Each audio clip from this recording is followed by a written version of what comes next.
والعاقبة للمتقين والصلاة والسلام على سيد المرسلين محمد وآله وأصحابه أجمعين أما بعد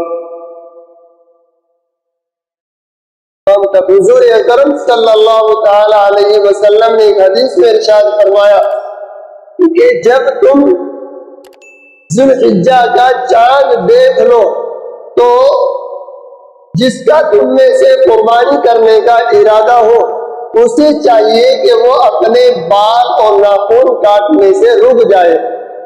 یعنی جو آدمی قربانی کرنے کا ارادہ رکھتا ہو تو وہ ذی الحجہ کا چاند نظر آنے سے، یعنی جیسے کل چاند نظر آ گیا، آج پہلا دن ہے، تو بس چاند نظر آنے کے بعد سے نہ اپنے ناخن کاٹے اور نہ ہی اپنے بدن کا کسی بھی حصے کا کوئی بال کاٹے.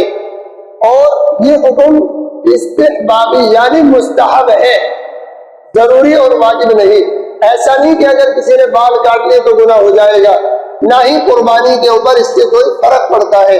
کچھ لوگ یہ سمجھتے ہیں کہ اگر کسی نے بال یا ناخن کٹوا لیے تو قربانی پر فرق پڑ جائے گا یا قربانی نہیں ہوگی. ایسا نہیں، قربانی اپنی جگہ الگ عمل ہے، لیکن یہ صرف اس لیے ہے کہ جو لوگ ان ایام میں اللہ کے دربار میں حاضری کے لیے حج کرنے کے لیے پہنچے ہیں ان کی ایک خاص پہچان اور ایک خاص ان کا لباس ہے کہ وہ دو کپڑوں کے اندر ہوتے ہیں.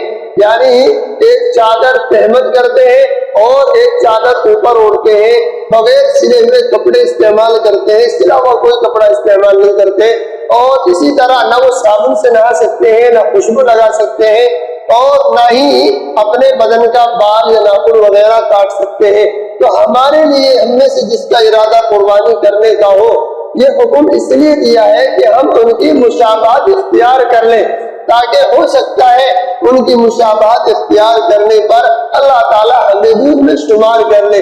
اسی لیے کسی نے کہا ہے احب الصالحین ولست منہم لعل اللہ یرزقنی صلاحا، کہ میں نیک تو نہیں ہوں لیکن نیکوں سے محبت رکھتا ہوں.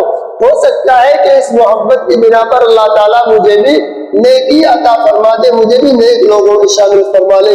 تو اس لیے ہم اگر کہ حج کے عبادت میں شرکت نہیں کر سکے لیکن ان کی مشابہت اختیار کر کے ممکن ہے ہم اللہ سے امید رکھتے ہیں کہ اللہ تعالیٰ ہمیں بھی ان اپنے نیک بندوں میں شامل فرما لے.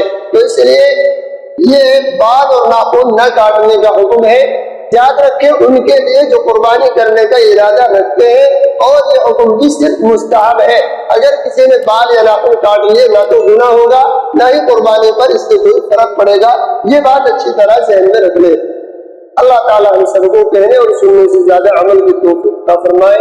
وآخر دعوانا الحمد للہ رب العالمین.